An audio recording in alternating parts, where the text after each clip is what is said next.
시청자 여러분 안녕하십니까, 장원재입니다. 그동안 배나TV를 아끼고 많이 시청해 주셔서 감사합니다. 최근 들어 저희 사정이 많이 어려워졌습니다. 제작을 계속할 수 있을지 심각하게 고민할 정도로 상황이 좋지 않습니다.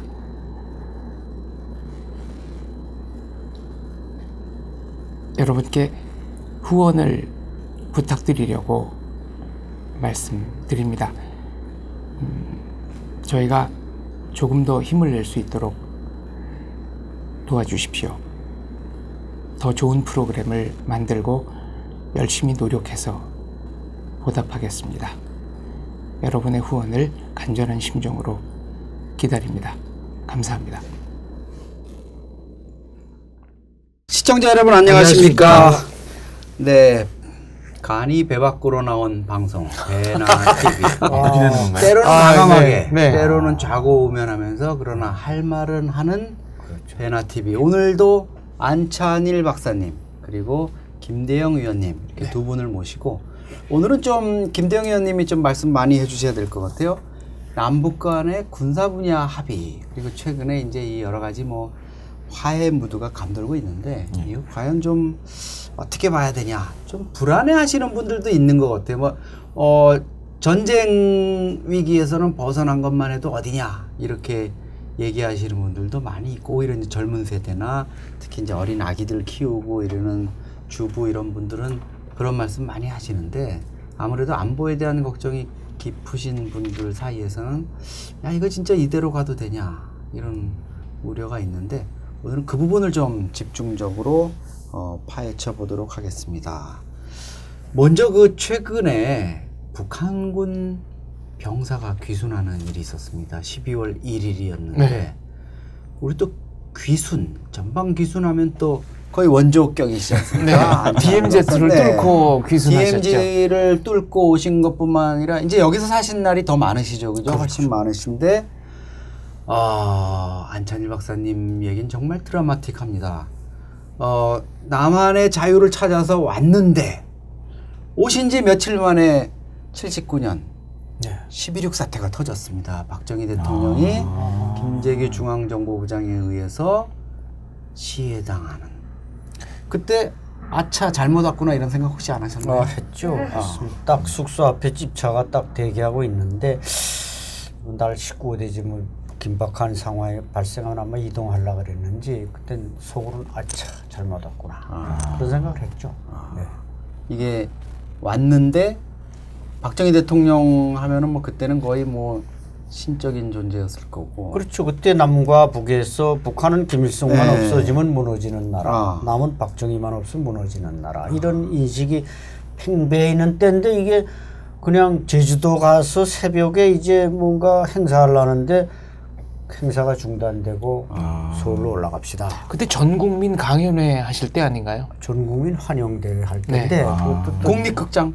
국립극장에서 스타트했고 대구, 부산 쫙 전국 광주를 돌아서 제주도에 가서 이제 내일 아침이면 새벽에 환영 행사를 하는데 갑자기 짐 싸라 서울로 올라가야 된다. 박정희 대통령이 돌아갔다 그러니까 얼마나 불안하겠습니까? 비행기 타고 올라와서 그냥 숙소 안에서 꼼짝 못하고 한 달 있었어. 그때만 해도 귀순용사라고 불릴 때였습니까? 뭐라고 그때는 호칭을 했습니까? 북에서 이렇게 넘어온 군인분들을. 우리 남쪽에서요? 당연히 귀순용사라. 그리고 뭐 환영대회 하는데 국립극장 하는데 뭐 귀순용사 뭐 안암읍에 뭐 환영한다. 어떻게 보면 지금 생각하면 호랑이 담배 피던 시절이 아닌가. 제가 안 박사님께도 보내드렸지만 제가 우연한 기회에 그때 귀순 기자회견을 하던 사진을 봤습니다. 이야, 군복 입으시고 군복 입으시고 지금보다는 좀 많이 마른 채 보셨는데 두 분? 옆에 한 분 누가 더 계셨던 거? 네, 제가 넘어왔는데 하루는 그 숙소 안에 화장실에 갔는데 얼핏 맞다들렀는데 딱 북한군 같이 생긴 놈이 하나 있는 거예요. 누가 나 잡으러 갔나 했더니 바로 옆에 사단에서 넘어온 그 포병 출신이 한 명 있었는데 그 친구하고 같이 하다 보니까 이제 두 명이 한 거죠. 12월 1일 날 이 넘어온 북한군 병사가 강원도 고성 쪽 이쪽으로 넘어왔더라고요. 원래 출발한 지점은 더 그러니까 출발이 원산에서 MDL 군사분계선까지 100km를 걸어왔다는 이거 가능합니까? 사실 보면서도 굉장히 무슨 제이슨 본인가. 아니 좀 가까우면 인접 예를 들어서 뭐 그 군사분계선에 인접한 사단에 있는 병사라면은 좀 납득이 가겠는데 원산에서 여기까지 그것도 뭐 밤에 하고 새벽에 주로 이동했다는데 그게 아무래도 이렇게 탈영병이 생기면 경계도 강화되고 이랬을 텐데. 저도 사실 이제 군 생활할 때 제가 있던 부대에서 탈영이 2번 났었거든요. 근데 참 희한해요. 이 군에서 탈영이 발생하는 걸 보면은 여름에는 유병소 문을 열어놔도 안 나갑니다. 근데 꼭 추울 때, 가장 추울 때 꼭 탈영이 발생해요. 희한하더라고요. 그러니까 뭔가 이 추위가 날씨와 상관성이 사람의 있다. 심리를 굉장히 움직이는 것 같아요. 근데 그나마 조금 덜 추웠을 때니까 이제 이 넘어오신 분 같은 경우에는 정말 무슨 영화 속에서나 볼만한 그런 루트로 내려온 것이 아닌가라고 할 정도로 대단한 것 같습니다. 근데 전방에서 이렇게 넘어오려면 우리 김대영 의원 얘기했듯이 자기가 평소에 경비하고 뭐 수색을 하고 이러던 지역이면 지뢰가 어디 있고 루트가 어디다 또 무슨 불빛을 보면 가면 된다 이런 게 있지만 이렇게 뭐 후방은 아니지만 어쨌든 그 원산에 있는 병사가 와가지고 MDL을까지 넘어와가지고 가능합니까? 이건 뭐 거의 정말 100분의 1, 1000분의 1에 해당하는 성공 사례죠. 실제로는 뭐 나도 DMZ를 지키는 그 민경에서 9년을 근무했습니다. 그런데 뭐 무수히 넘어오는 사람들을 잡았죠. 그래서 그거 잡으라고 그거 막고 있는 겁니다. 뭐 남쪽에서 간첩 올라온다고 말로는 지키지만 사실은 북한에서 탈북하는 사람을 막는 건데 어쨌든 백리 뒤에서 왔다. 그것도 12월 1일. 그러니까 전날에 아마 또 났다는 얘기인데 바로 12월 1일은 북한이 새학년도 전투정치훈련이 시작되는 공포의 날입니다. 군에서요? 네, 군에서. 전 육해 공군이. 그러니까 이 친구가 아마 내일 아침에 그 폭풍으로 시작되는 새학년도 전투정치훈련에 대한 공포심을 가지고 떠난 것은 아닌가. 과거에 이제 그 저 온성에서 떠난 80년대 아마 우리 그때 소장님이 기자 시절인지 아마 초임 기자 시절일 수도 있는데 민간인 한 명이 온성에서 떠나서 쫙 이 거쳐서 개성을 거쳐서 이 DMZ로 넘어온 겁니다. 온성이면은 저쪽 한반도의 북중 접경 지역인데 한반도의 끝입니다. 그에 비하면 이 친구 100km 걸어온 건 아무것도 아닌데 또 이 친구는 군인이고 그 사람은 이제 민간인이라는 차이점이 있지만 어쨌든 상당히 행운이 있는 사람이길래 지뢰도 안 밟고 총도 안 맞고 왔다. 저는 그렇게 보여집니다. 이게 재미있는 게 이 병사가 넘어온 데가 지난 9.19 군사합의에 따라서 11곳 지피를 시범 철수하기로 한. 그래서 이제 우리 쪽은 그게 보존하려고 남겨놨는데 우리 쪽에서는 580m 떨어진 데 있던 북한 지피는 폭발을 해버린 그 직후에 이제 넘어와가지고 사실은 그 우리 또 재기발랄한 네티즌들 사이에서는 봐라. 문재인 대통령이 얼마나 북한 인권을 생각하냐. 이 북한군 병사가 넘어올 이 길을 터주기 위해서 지뢰도 없애고 지피도 없애고 다 했는데 이 뭣도 모르는 녀석들이 문재인 대통령한테 말이야 뭐 북한에 뭘 한다고 이런다 이런 좀 우스갯소리 비슷한 얘기까지 있을 정도였는데 어떻게 이게 뭐 우연입니까? 아니면 뭘 좀 알고 온 겁니까?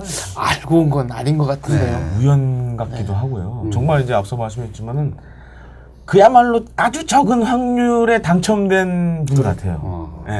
왜냐면은 그 뭐 북한 쪽 같은 경우에는 고압선도 있고 뭐 여러 가지 지뢰도 있고 뭐 여러 가지 그런 장애물들이 많은데 이걸 또 근무해보지도 않은 사람이 그걸 뚫고 나왔다는 거는 그야말로 뭐 대단한 거죠. 뭐 람보 수준이죠. 그렇죠. 우리 전방에 있다가 또 그 2000년대 기순한 주성일. 주성일 같은 경우도 그 지역에서 대남 방송을 하다가 뭐 방송 내용을 좀 잘못 틀어가지고 이제 무서워서 넘어오는데 동료하고 둘이 같이 왔는데 사실은 그 지역에 그렇게 밝은데도 동료 하나는 그 고압철조망에 걸려가지고 이제 죽고 혼자만 온 이런 건데 정말 이렇게 그 멀리서 뒤쪽에서 이렇게 와가지고 한 거 이게 정말 대단한 거 아닌가 이런 생각이 이번에 온 듭니다. 병사는 또 비무장이었다면서요. 무기가 전혀 없었다는 얘기인가요? 그렇죠. 네. 그 전차 부대에 뭐 근무했다라는 얘기도 있고 한데 사실 그 저도 이제 그 북파 공작 하셨던 분들 이렇게 아는데 그 우리가 올라가기 위해서라도 굉장히 그 고난도의 훈련을 많이 합니다. 이 우리가 올라가는 것도 힘들지만은 내려오는 것도 사실 쉽진 않거든요. 근데 사실 일반 병사 이렇게 걸어가지고 100여 킬로미터 되는 걸 내려왔다는 거는 대단한 거죠. 의지가 정말 네. 그리고 하늘의 도움이 없이는 그게 쉽지 않은 일이죠. 이게 전차병이면 전차를 하나 같이 몰고 왔으면 조상금이 남한에서 생활이 조금 더 따뜻했을 텐데. 그 사실 옛날에 그 아마 젊은 분들은 기억 못하지만은 그 중국 전투기들이 80년대 많이 넘어왔잖아요. 예. 맞아요. 우리 넘어왔죠. 네. 네. 근데 사실 이제 물론 이제 자유를 찾아오신 분들이 대부분이지만은 그때 이제 그 대만에서 그 심리전 방송을 많이 했습니다. 어떤 내용으로 많이 했냐면은 전투기 한 대 가지고 오면은 얼마? 금이 몇 냥 그런 식으로 이제 계속 심리전 방송을 했거든요.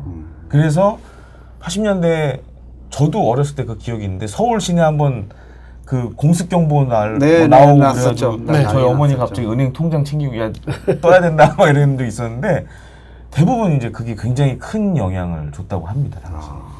김대영 의원이 또 어머님의 그 영향을 받아서 이렇게 안보 쪽으로 그런 또 응급 네. 대응 이런 거에 또 그 한 전문가로 이렇게 양성이 예, 중국 그 조종사위가 나왔는데 이제 네. 그 중에 이제 오영근 대위가 있었고 네 맞습니다. 류아목의 중자가 있었고 다 미국 식국이 가지고 네. 왔습니다. 네. 그래서 그 오영근 대위는 이제 80년대 초반에 왔으니까 비행기를 몰고 왔고 대만에 가서 저럴 때 대만에 무슨 나도 대만으로 망명을 하는군요. 예, 여기 요즘 하나의 이제 그런 중간 거겠죠. 기착지입니다. 네. 82년인가요? 예, 대만 가서 나도 같이 그 무슨 환영을 그 친구를 주로 환영했겠죠. 난 거기 더불어서 환영을 받은 적이 있는데 네. 어쨌든 그 중국과 대만 사이에 제일 환영을 많이 받고 돈을 많이 받은 친구가 오영근인데 오영근 대위인데 불행하게도 뭐 미국에 그 후에 유학을 갔는데 뭐 결혼이나 이런 게 실패해서 뒤끝은 별로 해피엔딩이 아니었다. 우리 한국의 그 이웅평 대위가 이제 가장 말하자면 해피한 친구로 알고 있지만 역시 또 안타깝게도 또 병으로 돌아갔단 말이죠. 돌아갔죠. 그래서 뭐 기억하시는지 모르겠지만은 춘천에 옛날에 이제 그 중국 민항기 민항기 불시착했던 예. 그분들도 대만에 갔는데 사실 그분들은 자유보다는 돈 보고 간 케이스였거든요. 맞습니다. 그래서 대만에서도 크게 한번 또 사고를 칩니다. 맞습니다. 그래서 그 돈만 그 사장 자식 납치해가지고 그래요? 지금 그래서 그 형무소에 아직도 그랬던 일이 있었어요. 중국 민항기 거는 제가 생생하게 기억하는 게 그때 제가 춘천에서 초등학교를 다녔는데 그 비행기가 79년, 춘천역 앞에 78년, 춘천역 앞에 미군 캠프 페이지 캠프 페이지. 거기에 내렸는데 아마 그게 어떻게 내리긴 내렸는데 나중에 뜰 때 그 활주로 길이가 짧아서 이게 안 돼서 저도 뭐 자세히 그때 그 원리는 모르겠습니다만 하여간 짧은 거리를 민항기가 뜨려면은 양력이 좀 높아지는 뭐 아침에 아침 나절에 뭐 떠야 된다, 뭐 활주로를 더 넓혀야 된다 이랬던 기억이 나고 그래서 그 기억은 진짜 생생합니다. 그때가 이제 중국 사람이 한국에서 처음 이제 활동한 최초의 사례죠. 6.25 이후에. 그렇죠. 그래서 그때 무슨 자연농원도 가고 뭐 남산타워도 가고 그게 하나하나 다 뉴스가 됐었어요. 그래서 갈비도 먹으러 가고 쇼핑도 하고 막 이런 거 이제 보여주고 그랬었는데 그리고 그때 조선족 한 분이 뭐 사자 호랑이 잘 봤다 한글로 써가지고 야 어떻게 중국 사람이 한글을 알까 그래서 사람들이 신기해하고 그랬죠. 그때 이제 한중 간에 무슨 교섭이 벌어지고 이럴 때 우리 측 대표가 이제 공노명 외교부 장관 그 당시에 물론 실무자셨겠지만 근데 이제 우리 전설 속에 저희 그 언론사 선배 한 분이 공노명 장관이 중국 측 대표인 줄 알고 외모가 비슷한 상. 그분한테 영어로 질문을 했다가 상당히 좀 서로 당혹해하는 그런 에피소드. 하여간 뭐 많은 에피소드를 남긴 그런 사례가 있습니다. 자, 오늘 또 우리가 배나TV 귀순의 원조 안찬일 박사님 그리고 군사 전문가 김대영 의원 모시고 얘기를 하는데요. 우리 뭐 북한군 기순 사실 뭐 심심치 않게 계속 있어 왔습니다만 이번에 온 그 병사를 포함해서 역시 남북 화해 분위기 이런 것 때문에 이 병사들이 뭐 좀 신상이 공개되거나 구체적으로 북한군 내부에서 어떤 일을 겪었다 이런 게 공개가 안 되는 것 같습니다. 과거와 달리. 네, 뭐 나이조차 그 자막으로만 나오는데 10대 말에서 20대 초반. 네. 이게 나이가 안 나온다는 건 제가 상당히 안타깝더라고요. 왜 언론사가 우리 국민들에게 최소한 나이에다가 무슨 이름 정도는 내보내야 되고 어차피 북한에서는 다 알고 무슨 그렇죠. 북한이 다 아는 거죠. 걔들은 다 조치를 취했는데 우린 지금 안 하고 있고 저 같은 경우도 넘어오니까 3번을 그 조정군복을 입히더라고요. 네. 왜냐면 이번엔 뭐 중앙일보에서 왔으니까 한번 찍읍시다. 또 좀 이따 통화일보에서 왔습니다. 조금 더 조선일보에서. 그 이튿날 신문에 쫙 났단 말이죠. 그러니까 우리가 수십 년 전에도 그렇게 우리 국민에게 알 권리를 충족시켰는데 이번에는 그냥 그 자막으로만 뭐 10대 말 20대 초반 하니까 왜 저걸 취시하는지 저는 안타깝고 아까 100km 밖에서 왔다고 하지만 이 친구는 일종의 이제 로또, 자유로또가 맞은 거다.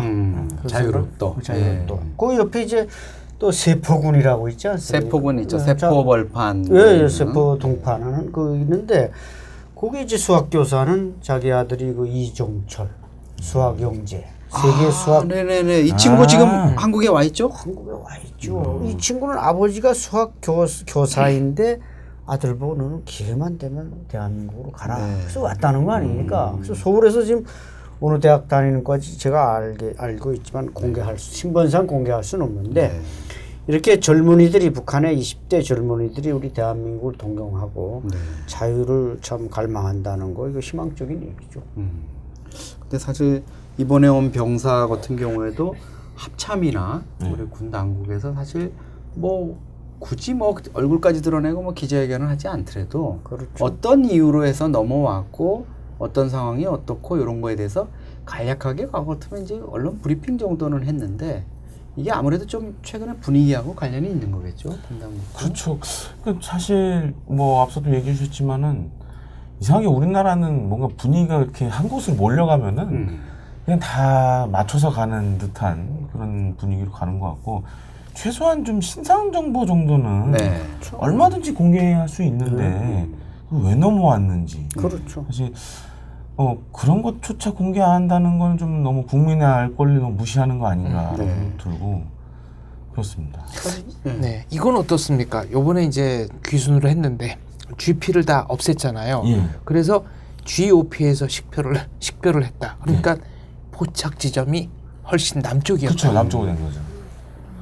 사실 그 과거 이제 GP가 있었다라면은 아마 이제 GP에서 확인을 하고 이렇게 데려오는 그런 절차를 밟았을 텐데 물론 지금 뭐 최첨단 장비들로 사실 GOP가 이제 과학화가 되어 있지만은 우리나라 같은 경우에는 워낙 이제 산악 지형이 많다 보니까 이 또 이렇게 안 보이는 구역도 사실 있습니다.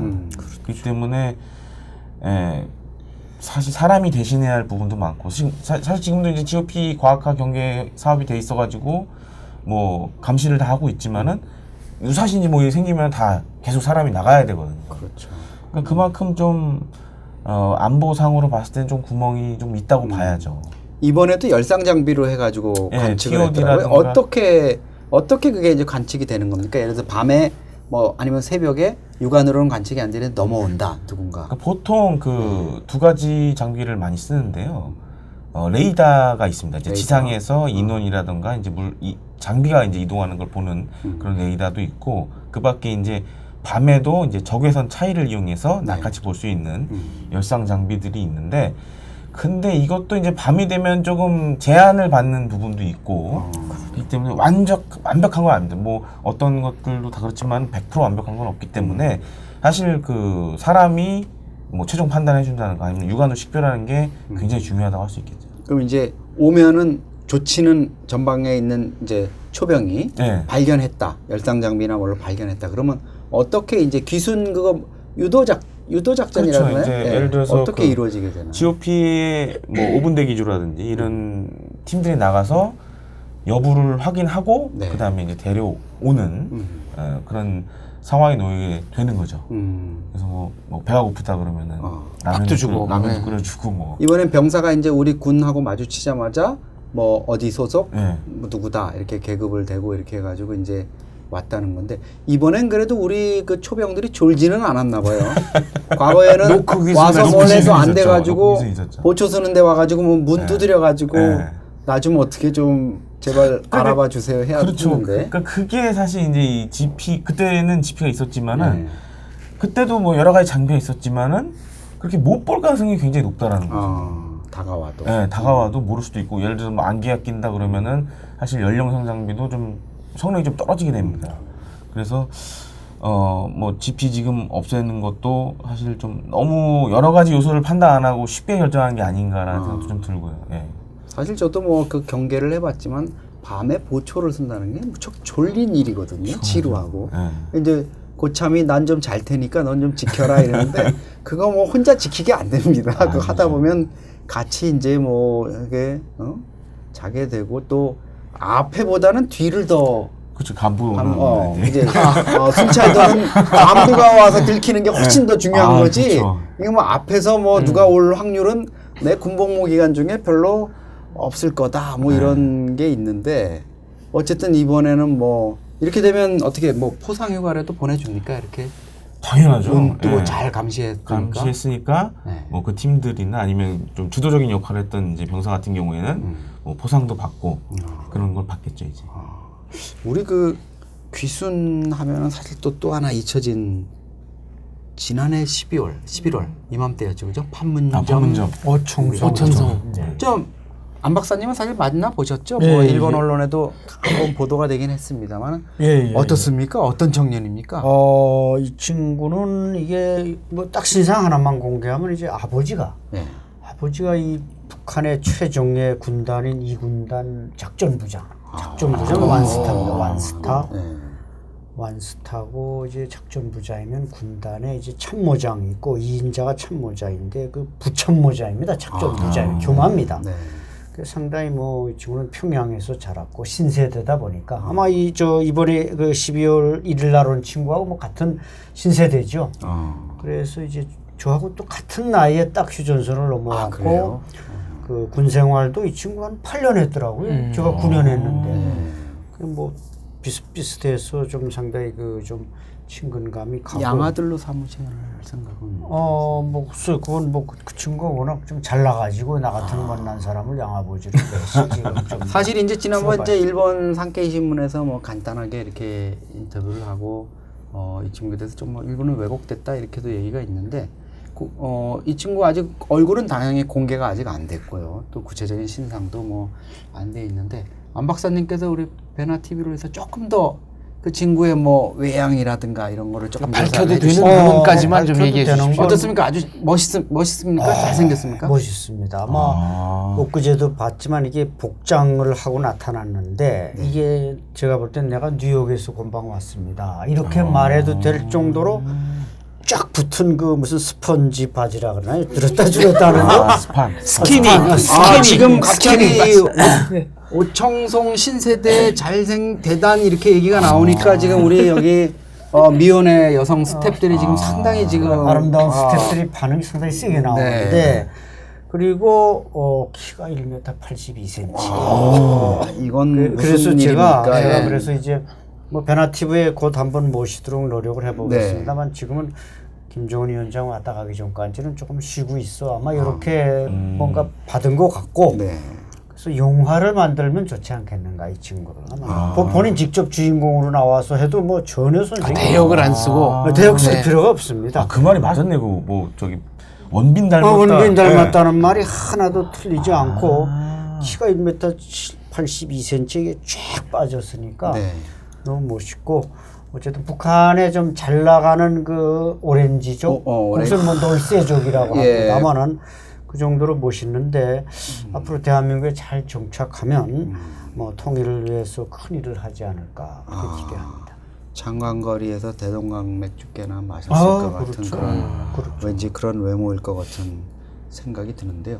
제일 뭐 좀 걱정되는 거는 건강은 어떻습니까? 사실 총상을 입고 뭐 네, 다 습발이나 선수까지 맞았는데 이제 그 이국종 교수가 잘 치료를 해줘서 건강 상태는 대단히 좋고 단지 이제 허리 부분이 조금 아직 좀 완치가 안 돼서 조금 불편하다 이렇게 이제 얘기를 하는데 그것도 뭐 우리 대한민국 그 북한군이 북한에서 총 5발 맞았다. 그 지금 벌써 죽었습니다. 그렇죠. 대한민국의 훌륭한 의료 기술에 의해서 이렇게 살아났고 그래서 제가 볼 때는 아마 여기서 잘 공부 잘하고 노력하면 뭐 저도 25살에 와서 공부 뭐 해서 박사도 되고 그랬지만 첫 박사 뭐 출신 1호 박사라는 박사시죠. 나름대로 뭐 그게 있지만 이 친구는 뭐 1호 영화 배우가 된다든지 하면 그 그렇지 정도로 않을까. 희망을 아주 희망적인 청년입니다. 그래서 이 친구가 상당히 오랜 부분에서 근무한 게 이제 경무사령부입니다. 경무사령부는 이게 판문점도 관리하고 북한 전국의 이 헌병이죠. 헌병사령. 그 힘이 얼마나 센지 제가 그 경무사령부 있을 때 그 힘을 쓰는 얘기를 들어보니까 북한이 이게 부정부패와 뇌물 여기 이제 거의 끝자락에 와 있다. 그런 걸 판단할 수 있었습니다.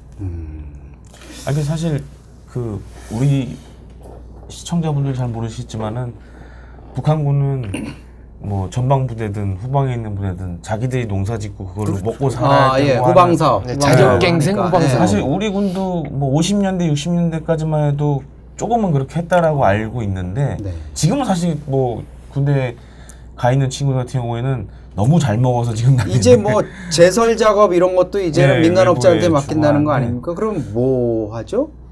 훈련도 그렇게 열심히 요즘은 안 하는 것 같은데. 열심히 하는데 좀 이렇게 드러내놓고 홍보를 할 수 없는 그런 상황이긴 한데 그러다 보니까 이제 제가 봤을 때는 그 신세대 북한의 그런 아까 말씀드린 뭐 이번에 이제 내려온 그 친구들 같은 경우에도 좀 그런데 좀 절망을 갖고 있는 게 아닌가라는 생각도 좀 들고. 그렇죠. 뭐 이 친구도 뭐 약간 공개된 건 뭐 대한민국이 잘 사니까 잘 산다는 건 다 아는 겁니다. 그건 뭐 막을래야 막을 수가 없고 우리 베나 TV를 비롯한 이게 전파가 들어가니까 걔들도 눈으로 보면 생각이 변하게 되고 또 뭐 구타나 뭐 이것도 좀 북한군이 심한 문화입니다. 그러니까 과거에 좀 군 질서가 유지될 때는 구타도 없었고 뭐 연애도 안 했는데 지금은 뭐 무질서하게 무너지니까 이 친구가 없어져서 100km 올 때까지 군부대가 몰랐다는 게 이게 말이 됩니까? 벌써 알았더라면 뭐 위수령을 내리고 체포령을 내렸으면 소총도 없겠다 바로 잡혔을 텐데 그 100km를 그냥 유유자적하며 걸어서 오는 걸어서 뭐 이렇게 오는데도 몰랐다는 건 북한군이 상당히 좀 문란해졌다. 그렇게 봐요. 사실은 안 박사님을 제가 뭐 한 20여 년 전에 만나 뵀는데 그때만 해도 이제 우리 군에도 뭐 구타 사고 같은 게 있었고 뭐 최근에도 뭐 아주 극히 일부지만 그런 불행한 사고가 있긴 합니다만은 과거에는 좀 우리 군에서도 사실 구타 부분이 좀 만연해 있는 부분이 있었는데 그때 제가 상당히 그 안 박사님 말씀 중에 인상적이었던 게 북한군이 오히려 구타가 없다. 과거 이제 군대 보면 그런 부분이 좀 같이 이제 오랫동안 한 10년 이렇게 근무하다 보니까 그런 게 있었는데 최근에 보니까 이 강원도 고성으로 지난 1일 넘어온 이 북한군 병사도 괴롭힘과 식량난 이게 참기 어려웠다 이런 거 보면 구타나 뭐 아니면 가혹행위 또 이지매 이런 것들이 좀 있었던 것 같아요. 그런 게 있고 특히나 보면은 식량 부분인데 어떻습니까? 지금 실태가 북한군 식량난 부분이. 그러니까 군이 어떻게 보면 이게 북한에서 무연탄 철광석을 중국에 파는 외화벌이를 다 무력성, 인민무력성이나 인민보안성, 국가보위성 힘센 기관이 가지고 있습니다. 그런데 지금 제재를 받으니까 무연탄 철광석이 수출이 안 되니까 거기서 들어오는 외화가 없는 겁니다. 외화벌이를 해야 되는데 그걸 외화벌이 해서 태국이나 중국에서 싼 옥수수를 사다가 군부를 먹였단 말이죠. 근데 이게 벌써 몇 년째 그게 막혀 있으니까 군부가 얼마나 어렵겠습니까? 특히 여기 개성 같은 데는 열차가 개성까지 나오니까 좀 날라다 2군단은 맥이지만 이 친구가 있던 1군단 지역은 열차가 잘 다니질도 못하고 보급이 안 돼요. 이번에도 보면은 이쪽 동해선 네, 열차 강원도, 답사하면 네. 뭐 열차가 그쪽이니까요. 끊어져가지고 버스로 사실은 열차 선로를 점검하러 다니는 이런 상황이니까요. 그렇죠. 그러니까 오히려 인민들은 그럭저럭 장마당이라는 새로운 생존 벨트가 생겨서 거기에 붙어서 기생하니까 굶어 죽는 사람은 좀 줄어든다고 하지만 그 대신 이 120만의 장병은 오히려 목을 사슬이 다 끊어진 겁니다. 그래서 아마 상당히 어렵고 뭐 그 지금 그 5군단에도 얼마 전에 화살몰이 고지 나갔는데 네. 그 장정남 군단장이 무력상 하다가 별 4개 달고 있다 하나 떼끼어서 군단장으로 쫓겨내려오지 않았습니까? 네, 장정남이. 예. 와서도 하도 구타와 탈영이 일어나니까 또 군단장 자리 잘렸답니다. 벌써 몇 번이 바뀌었더라고요. 그러니까 북한의 지휘관들은 사실 물론 뭐 특수부대나 뭐 미사일 부대는 그렇지 않지만 보병 같은 경우는 당장 군인들 입에 풀칠해 주는 게 사령관의 일이고 사단장의 일이라 이거죠. 그러니까 아까 말씀했지만 우리 군은 너무 잘 먹어서 걱정입니다. 체력이 너무 좋고 군복도 잘 입고 이번에 그 GP 이렇게 폭파하는 거 확인하는 거 보니까 네. 북한군이 얼마나 춥게 입고 나왔어. 불쌍하더란 말이에요. 네. 불쌍하고 그래서 난 우리 군인들은 나도 그 방탄복 다 입고 그 DMZ 안에 들어가 봤지만 바람 한 점 안 들어옵니다. 우리 군복. 근데 북한군 장교들 그 최고로 잘 보이려고 애를 써서 내려왔는데 이 비닐로 된 작전 가방 하나 둘러매고 덜렁덜렁 오는데 바지가래에 막 바람이 숭숭 들어가가지고 상당히 고통스러웠습니다. 그래서 이제 우리 군 그 지휘관, 그 감독하는 분이 사실은 그 얘기를 하더라고요. 영상에 보면은 이 추운 날씨에 이거 공사 아니라고 고생 많았겠다 하고 또 북한군을 이렇게 좀 위로해주는 그런 부분도 있었는데. 사실 뭐 방금 만찬 박사님 얘기해 주셨지만은 저도 그 사진 보면서 좀 놀랬던 게 그래 그 북한군 입장에서는 나름 그래도 말끔하게 입고 나오려고 했는데 딱 비교를 해보니까 그 요즘 이제 젊은 친구들 표현 그대로 약간 후줄근한 모습으로 이렇게 나온 걸 보고 대비가 많이 됐어요. 예. 그래서 야 정말 저렇게 어떻게 군을 유지할까? 그리고 그게 사실 그 사람들이 상자 대자, 예. 우리 이제 대령급인 영광급이죠. 사람이더라고요. 예. 보니까 이게 11개 초소를 이제 각각 저걸 하니까 거기에 7명 한 곳당 이제 남한 7명, 북한 7명 이래가지고 대령급이 이제 중심이 돼서 154명이 이제 그 동시에 이렇게 조사를 하는 이런 활동인데 사실은 북한군 여러 가지 뭐 신경도 쓰고 이렇게 자세도 뭐 꼿꼿이 하고 이렇게 하려고 그러는데 보니까 역시 좀 궁핍한 이런 모습들이 좀 묻어나기는 했습니다. 너무나 그런 모습이 대조가 됐고 최근에 그 아까 말씀드린 화살몰이 고지 이제 남북 유해발굴을 해서 뚫은 DMZ 도로 관통한 데 가보니까 우리는 1.7km를 3주 만에 다 뚫어버렸어요. 네. 그리고 저 아스팔트 포장은 안 했지만 저 썩비례 같은 이게 흙으로 되는 포장을 다 쫙 깔아버렸습니다. 근데 북한군은 1.3km인데 우리보다 짧은데 지금 한 500m만 겨우 흙을 파서 도로 만들고 그 뒤에는 뚫지도 못했습니다. 그러니까 이거 뭐 김정은이가 아마 뚫으라니까 이게 뭐 장군들이 목 날아날까봐 안 뚫을 수는 없고 뚫긴 뚫으라 했지만 거기서도 우리 군이 얼마나 강하고 준비가 잘 돼 있나.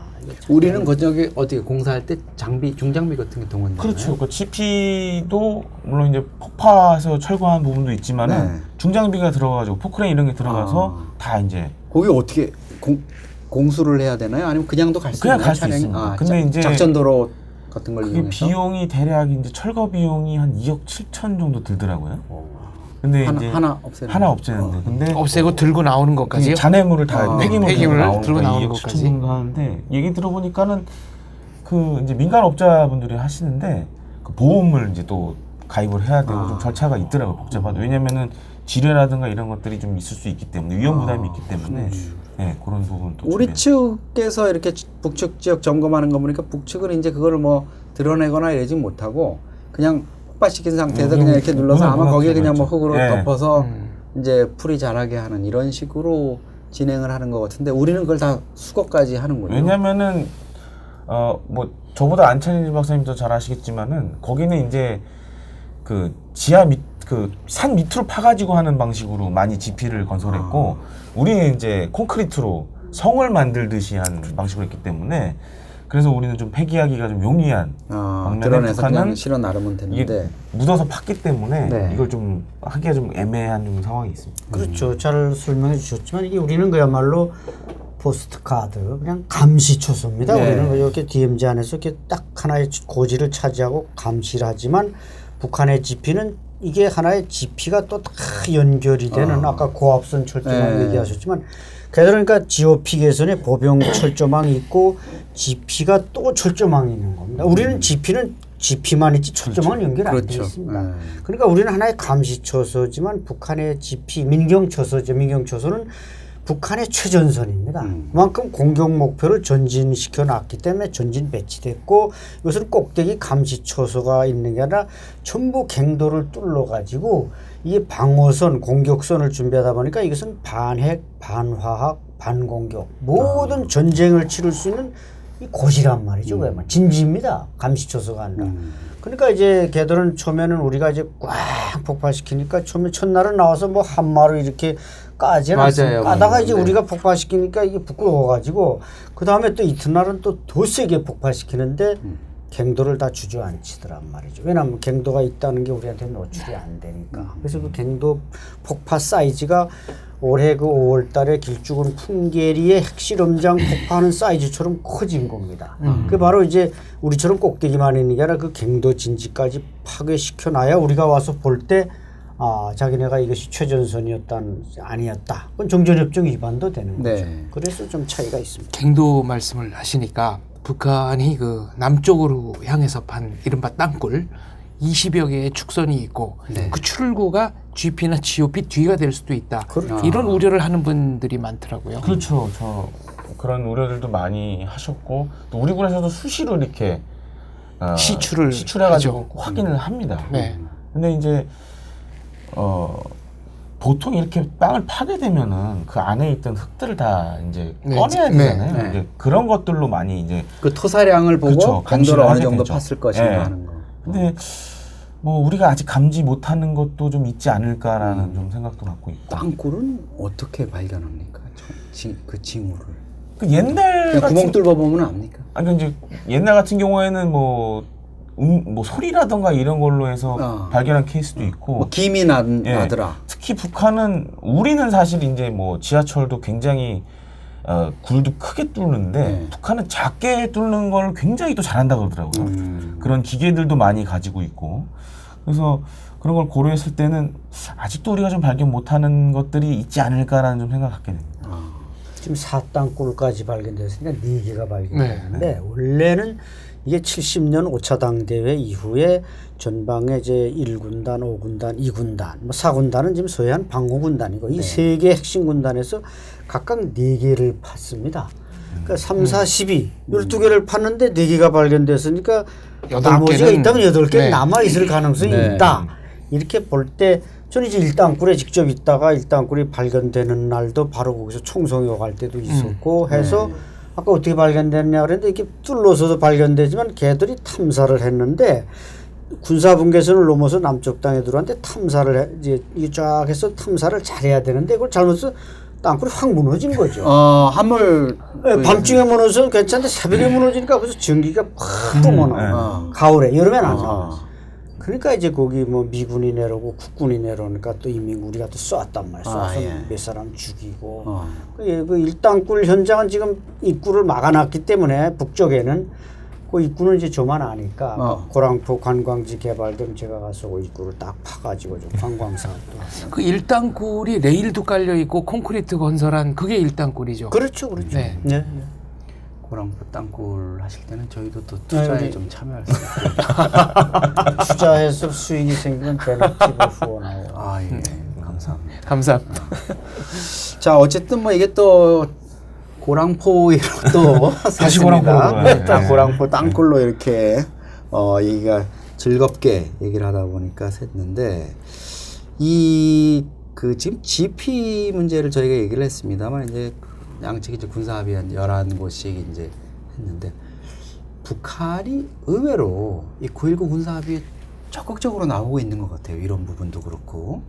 이유가 뭡니까? 이게 상당히 좀 그 흥미로운 부분인데. 사실 이제 북한 입장에서는 GP 철수라는 걸 특히 이제 군부 입장에서는 받아들이기는 좀 쉽지 않았을 것 같아요. 그래요? 왜냐하면은 이제 우리 같은 경우에는 과학화된 장비로 이걸 좀 대체할 수 있는 뭐 경제적으로 여유가 있고 예. 하다 보니까 가능한데 북한군 입장에서는 많은 부분을 지금 인력에 의존하고 있는데 네. 아무래도 이제 그 김정은의 의지가 굉장히 많이 반영이 됐다라고밖에 볼 수 없죠. 그러니까 앞장서서 파괴를 하고 있고 그리고 실제로 이제 그 파괴되는 현장에서 봤던 우리 군 관계자분 얘기를 전에 들은 걸 보면은 자기들도 놀랐다고 하더라고요. 크게 터뜨릴 줄 몰랐다고 하더라고요. 그래서 그 정도로 이제 군이 굉장히 신경을 쓰고 있는데 근데 이건 뭐 아주 개인적인 거지만 내부적으로 불만은 상당할 것 같아요. 맞습니다. 왜냐면은 어떻게 보면 자신들이 가지고 있던 이점 하나를 좀 포기해야 되는 상황이니까 그렇죠. 그런 부분 조금 북한 군 내부에서도 불만이 있지 않을까. 중요한 지적이십니다. 네. 내부 불만이 상당하다. 걔들이 지피를 전진시킨 건 네. 전선을 남쪽에 가까이 붙이겠다는 목적이 또 하나 있지만 또 하나는 그 DMZ 안에 엄청난 농토를 활용하고 싶은 겁니다. 그 농토에다 네. 벼농사, 콩농사, 뭐 별의별 농사를 다 짐으로써 북한은 워낙 경지 면적이 부족하니까 그럼에도 불구하고 이번에 그걸 뒤로 물러서겠다는 건 그야말로 김정은이 시키니까 하는 거지 군 장성들, 군 지휘부에서는 아마 뭐 가슴속에서 정말 터지기 직전 상황이 오지 않았는가 이런 생각이 듭니다. 사실 김대중 정부 초기 출범 첫 해인 98년 때 일이 좀 생각이 나는데요. 98년 그때 보면 이제 6월 달에 정주영 현대 명예회장이 이제 판문점 통해서 속 끌고 서대방구. 그때만 해도 이제 북한 군부가 우리 군부가 어떻게 해서 지킨 이 분계선인데 여기를 뭐 재벌 영감탱이가 뭐 표현 그대로 하다 보니까 이제 좀 결례가 될 수도 있겠습니다만 소떼를 끌고 넘어온다는 말인가 뭐 이렇게 이제 반발을 했다는 거고 또 사실은 금강산 관광을 이제 98년 11월에 첫 출항을 할 때도 거기가 장전항이 그렇죠. 또 뭐 잠수함도 있고 아주 천혜의 그 요새인데 거기를 이제 내주는 거에 대해서 여기가 어떤 군사적인 그게 있고 금강산이 어떤 지역인데 이렇게 내주냐면서 군이 반발을 했는데 결국은 이제 대남 온건파들 뭐 아태평화위 이쪽에서 김용순 비서 이런 사람이 들어가서 김정은한테 이거 해야 이제 뒤에 뭐가 들어온다. 이렇게 해가지고 이제 설득을 했다는 건데 지금도 그때와 비슷한 어떤 불만 기류 이런 거는 있을 수 있다는 말씀이시네요. 그렇죠. 있는데 이제 표현을 못하죠. 그 김정일 때, 김일성 때와 달리 김정은은 어느 정도 군부는 장악한 것 같습니다. 지금 네. 군부를 장악하다 보니까 뭐 4.27 때 그 이명수 총참모장 박용식 무력상 데리고 나와서 우리 대통령한테 깍듯이 격려를 시키게 하지 않았습니까? 그때 그 사람들이 그냥 속에서 뭐 터지는 것 같지만 이를 세례 물고 아마 격려를 했을 겁니다. 날아갈 것 같으니까. 그럼에도 불구하고 그 사람들은 평양 돌아가서 한 달도 안 돼서 둘 다 날아갔단 말이죠. 지금 뭐 저 군수 전문가 뭐 노광철 무력상 뭐 이런 좀 한심한 사람들 갖다 놓고 그냥 예스맨만 갖다 놓은 거죠. 한마디로. 그래서 군부로서는 지금 북한 군부는 기로에 서 있지 않는가. 왜냐하면 또 핵무기니 미사일이니 지금 전력군 사령부를 위주로 전력 개편하면서 이게 그동안 그 재래식 전력으로 그냥 농사져서 먹고 살던 군대는 감축을 해야 되는 상황이 불가피하게 됐습니다. 왜냐하면 감축 안 하면 이것들이 폭동군이 돼버린단 말이죠. 민간인 불악 습격하고 그러다가 그 경계선을 넘어서 평양을 습격하지 말라는 법이 없지 않습니까? 그래서 지금 김정은으로서도 상당히 기로에 서 있다. 그렇게 생각됩니다. 북한의 정책 결정을 담당하시는 분들께 좀 말씀을 드리고 싶습니다.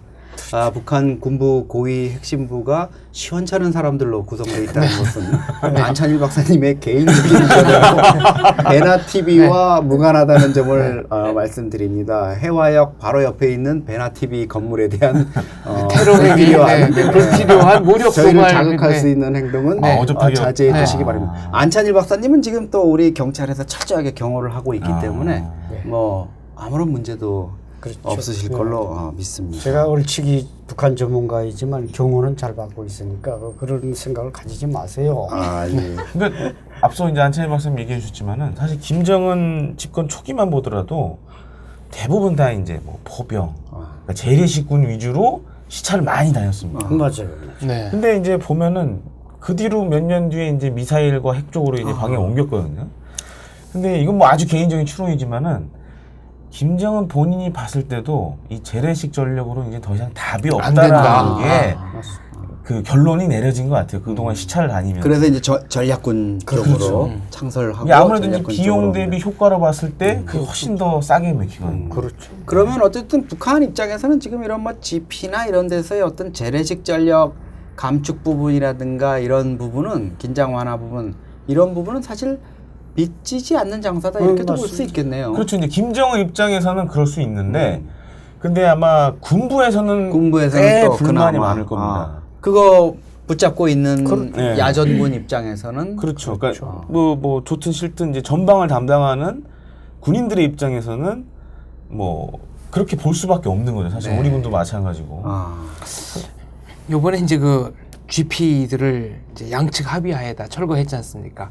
근데 문제는 우리 쪽에서 그 대전차 장애물이라고 하는 네. 후방에서 그것도 다 지금 그럼 맞습니다. 치우지 않았나요? 그게 사실 민원도 있고요. 네. 그다음에 이제 이런 남북 분위기도 있는데 사실 뭐 지금 뭐 우리 군이 여러 가지 대전차 무기들을 가지고 있지만은 이 대전차 방어복이 왜 중요하냐면은 이걸 이제 유사시 폭발을 시킴으로써 길을 사실 막아버리는 그렇죠. 거거든요. 그러면 그만큼 행동에 이제 제약을 받습니다. 그래서 이걸 함부로 없앨 건 아니라는 생각이 들고요. 또 한 가지는 근데 이미 지금 다 없앤 거 아닌가요? 다는 없애고 있는 중이죠. 순서 이제 하나씩 없애고 없애고 있는 중인데 이 하나하나 할 때마다 좀 신중하게 좀 결정을 해야 되지 않나. 그거 이제 제가 그 민간인들 의견을 들어봤는데 이제 말씀하신 대로 요게 도로는 지금 한 4차선으로 늘어났는데 이놈의 대전차 장애물 때문에 아직 2차선으로 계속 유지되니까 그 지역 주민들은 이거 좀 없애야 우리가 도로도 다니고 경운기도 다니는데 못 다니겠다 그래서 없애버린다는데 한게라 그건 조금 제가 볼 때 서두를 필요는 없고 또 뭐 좀 군사 이 전문가 앞에서 내가 저 아닙니다. 용계 앞에서 여드름 짜는 소리 하는지 모르겠습니다만 이게 북한군 탱크가 나타났다. 그럼 우리 항공작전사령부의 아파치 헬기 또 미군의 이제 코브라 헬기 이게 뭐 10대만 날아가면 북한군 탱크 아마 300대는 그냥 순식간에 두꺼비 파리 잡아먹듯이 잡아 없앨 수가 있는 능력이 있습니다. 우리가. 그래서 아마 그건 그런 것과 다 좀 결부해서 생각해 보되 대전차 장애물 없애는 건 저는 서두를 필요는 없다고 저도 생각합니다. 그 탱크 전문가분들 얘기는 북한군 탱크 진경로에 사실상 우리가 문을 열어준 거 아니냐. 물론 남북 통일이 되면 뭐 아주 빠르게 왔다 갔다 할 수 있겠지만 전쟁이 나는 경우를 생각하면 매우 위험하다 이런 말씀하시더라고요. 사실 지금 저도 이제 그 GOP 그쪽을 많이 돌아다니면 느끼는 게 도시화가 너무 가속화되다 보니까 제가 옛날에 근무했던 부대를 지금 가보면은 아파트에 둘러싸여 있어요. 파주인데도 그렇습니다. 지금 상황이. 사실 뭐 우리 군 훈련장들도 많이 이제 그런 상황에 놓였기 때문에 뭐 주민들 생각하면은 이건 안 없을 수도 없고 참 그 사시는 분들이 힘들다고 얘기하니까 요즘 뭐 군이라는 게 뭐 우리 군대가 국민을 위한 군대이지만 사실 국민이 뭐라고 한번 민원 나는 것만큼 지금 무서운 게 없잖아요. 사실 뭐 그 이 군 입장에서 보면 사실은 굴러온 돌이 박힌 돌 빼내는 경우도 많거든요. 참 예전에 군부대가 있었던 자리에 설설설설 들어오더니 갑자기 군부대에 있어서 시끄럽다고 나가라 그러니까 이게 좀 뭐 황당할 수도 있는데 뭐 군도 뭐 그 시대의 어떤 추세라든가 이런 거를 외면할 수는 없겠지만 사실은 이 부분 우리가 좀 짚어봐야 될 것 같아요. 뭐 우리 대체로 이제 뭐 보수 성향의 분들 또 안보를 좀 중시하는 분들 이런 분들이 이제 과거에 2000년에 뭐 남북 철도도로 때문에 남북 간의 철도도로 연결될 때도 그랬고 최근에도 이제 GP 없애고 뭐 도로 연결하는 거 관련해서도 남침로를 열어주는 거 아니냐 이런 게 있고 이런 주장에 대해서 또 정부라든가 또 뭐 약간 진보적인 이런 입장에 있는 사람들은 또 거봐라 뭐 이걸 상당히 좀 보수 꼴통 그렇죠.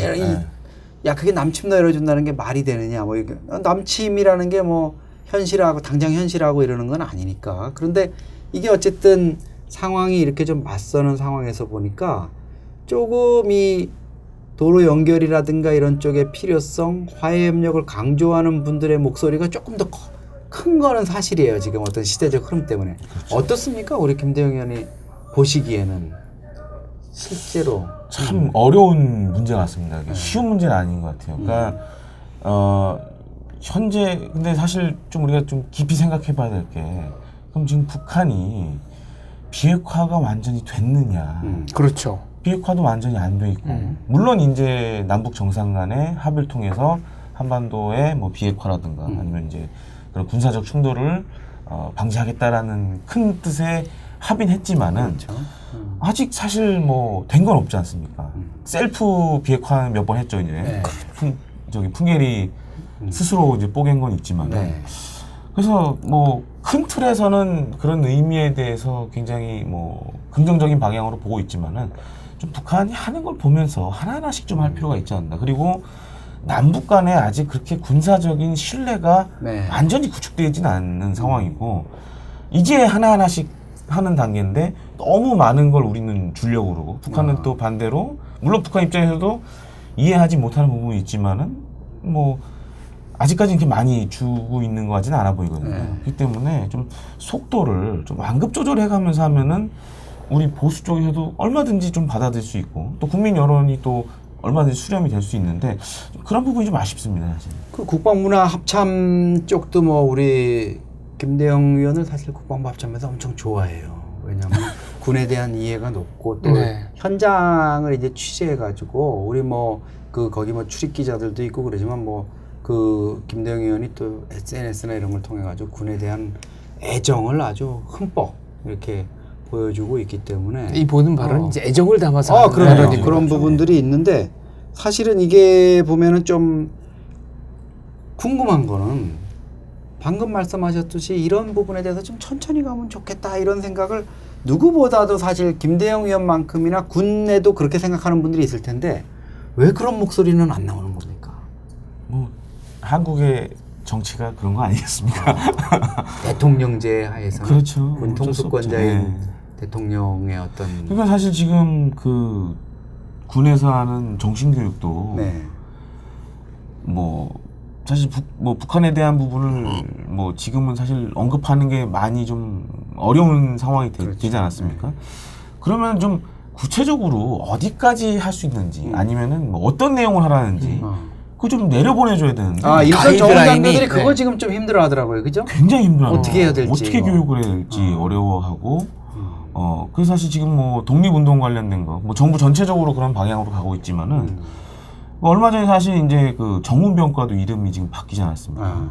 그 뭐 공보정운으로 이제 바뀌었는데 근데 사실 이제 우리 지금 정부 정책이 이제 그 정부 수립 뭐 임시정부와 연계해서 하는 걸 내년에 굉장히 크게 할 걸로 이렇게 보여지는데 3.1운동 100주년 예, 그래서 100주년 걸 굉장히 강조를 할 것 같은데 사실 이제 우리가 알고 있는 이 정운이라는 게 군대 있을 때 굉장히 재미없었지만은 이게 사실 그 광복군으로부터 이어져 오는 어떻게 보면 굉장히 오래된 역사 중에 하나거든요. 그 최초의 초대 국방부 장관이었던 철기 이범석 장군님이 만든 게 정운이었거든요. 그러니까 우리 군의 정체성 확립을 위해서 만들어야 된다고 했는데 이거 갑자기 이름을 뭐 공보정운으로 바꿔버리고 그렇게 근데 정부 정책과는 또 안 맞는 거 아니에요 이게. 3.1운동 100주년 그다음에 임시정부 생각해보면은 이렇게 쉽게 명칭을 바꾼다는 건 좀 이해가 안 되는 부분도 있고요. 그래서 좀 앞뒤가 안 맞는 부분이 좀 요즘 좀 많이 보이는 것 같습니다. 그래서 완급 조절에 저도 전적으로 동의하는데 사실 남북한의 지금 이 밀리터리 밸런스를 보면 북한은 120만, 우리 60만입니다. 그렇죠. 물론 뭐 우리는 군인 무기가 더 현대화되어 있는 이런 장점은 있지만 뭐 지금 장군 수를 줄인다든지 뭐 조직을 다운사이징 한다든지 이거 서두를 필요 없다는 거죠. 네. 북한이 먼저 한 다음에 해도 충분히 돼 있습니다.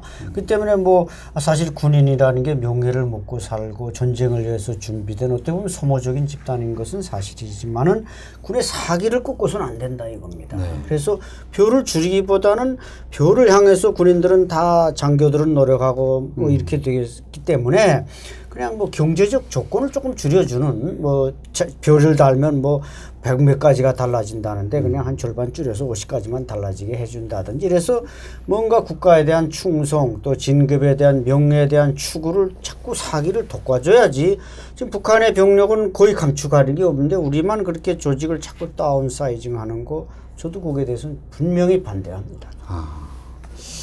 지금 좀 이런 부분에 대해서 여러 가지 좀 속도 조절이라든가 우리만이 일방적으로 좀 이렇게 과하게 하는 부분들 이런 분들이 없어야 된다 이렇게 말씀들을 하시는데 이제 청와대나 정부 이쪽에서는 사실 이런 것들을 또 과하다 싶을 정도로 좀 보여줌으로써 북한이 뭔가 호응하도록 만들려는 이런 부분들이 어떻게 보면 뭐 그 연애를 하는 남녀 사이에 보면은 뭐 구애를 위해서 구애를 위해서 뭐 뭔가 좀 선물도 좀 과하게 뭐 장미꽃에다 고민형 정도 주면 되는데 갑자기 뭐 롤렉스 시계에다가 뭐, 그러면 벤츠 승용차를 주고 이러면은 물론 뭐 받는 사람은 황홀할 수 있겠지만 주변에서 보는 그 사람들의 시선은 좀 네, 저게 뭘까 좀 의아심이 생길 반지 하나 줬는데 달아나면 아깝지 않지만 빈스 하나 줬는데 달아나 버리면 이거 뭐 닭 줬던 게 지붕 쳐다보는 꼴 되지 않냐 말이죠.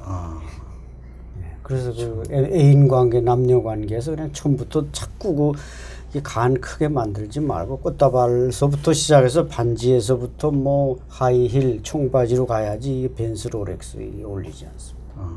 저희도 뭐 지금 오늘 이 GP 철수 문제라든가 이런 부분들을 계속 논의를 해봤습니다만 역시 그게 정답인 것 같습니다. 다른 분야, 사회 문화 분야의 교류나 뭐 이런 부분들, 스포츠 교류 이런 것들은 얼마든지 저는 뭐 과하다 싶을 정도로 해도 큰 문제가 없지만 역시 안보와 직결돼 있는 부분은 조금은 좀 더 보수적으로 가도 만사부려튼튼 이런 정신으로 가도 큰 문제가 없을 것 같은데 조금 서두르는 모습 좀 안타깝습니다. 안보는 어떤 경우든지 최악의 상황을 상정하고 대비를 해야 되는 거 아니겠습니까? 그러니까 그런 점에서 좀 아쉬운 면이 있습니다. 네.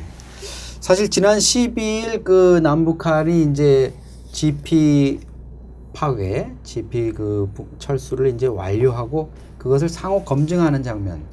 문재인 대통령이 청와대 벙커에서 이제 실시간으로 이거를 지켜봤습니다. 현장에 이제 다 소형 카메라를 동원해가지고 이제 실시간 중계되는 이런 상황이었습니다.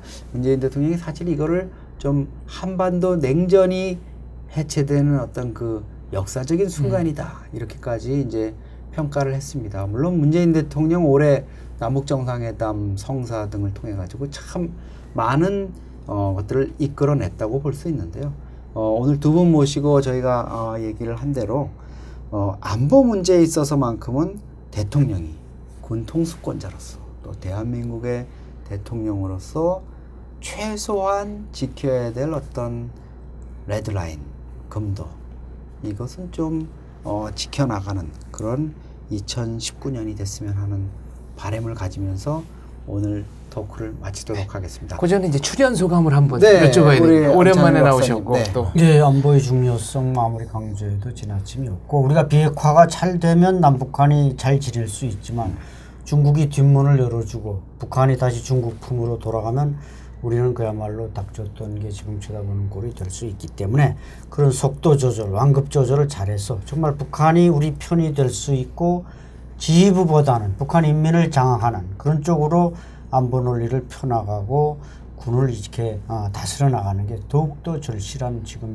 이때라고 생각이 됩니다. 네. 뭐 앞서도 뭐 김정은 방남이라든가 뭐 여러 가지 주제로 얘기를 했는데 제가 사실 어제 그 경상도 쪽에 있는 뭐 산업단지 이런 데 몇 군데 보고 왔거든요. 뭐 김정은 방남도 중요하지만은 대통령님이 좀 경제에 좀 신경을 써주셨으면 합니다. 근데 지금 상황에서 김정은이 온다 그래도 경제가 사실 너무 안 좋기 때문에 과연 어떻게 환영을 받을지 저는 좀 의구심인데 북한에 신경 쓰는 거에 한 절반만 좀 경제에 신경을 써주시면은 오히려 더 남북 관계가 더 잘 되지 않을까. 많은 사람들이 더 김정은 위원장이 왔을 때 좀 환영하고 그러지 않을까라는 생각을 좀 갖게 됩니다. 대통령이 경제 문제 같은 국내 문제는 질문하지 말라고 얘기한 지가 며칠 지나지도 않았는데 경제 문제에 신경 쓰라는 김대영 기자님. 대단하십니다. 문재인 대통령께서는 부디 너무 상심해 하시지 마시기 바랍니다. 오늘 토크 여기서 마치겠습니다. 감사합니다. 감사합니다. 네, 수고하셨습니다. 김대용 쓴소리였습니다. 쓴소리 하는 분이 필요해요. 큰일 났어 이제. 이거 수고들 하셨습니다. 박사님 마이크 대고. 마이크 띄어서 또. 안녕하세요. 영상 끝까지 시청해주셔서 감사합니다. 배나TV 더 많은 영상들 보시려면 이쪽 구독하기 버튼 눌러주세요. 후원은 계좌이체, CMS 그리고 페이팔을 통해 받고 있습니다. 더 자세한 사항은 아래 댓글 공지란을 살펴주세요. 후원하시기 어려운 분들은 꼭 광고 시청 끝까지 해주시길 부탁드립니다. 구독 버튼 꼭 눌러주세요. 감사합니다.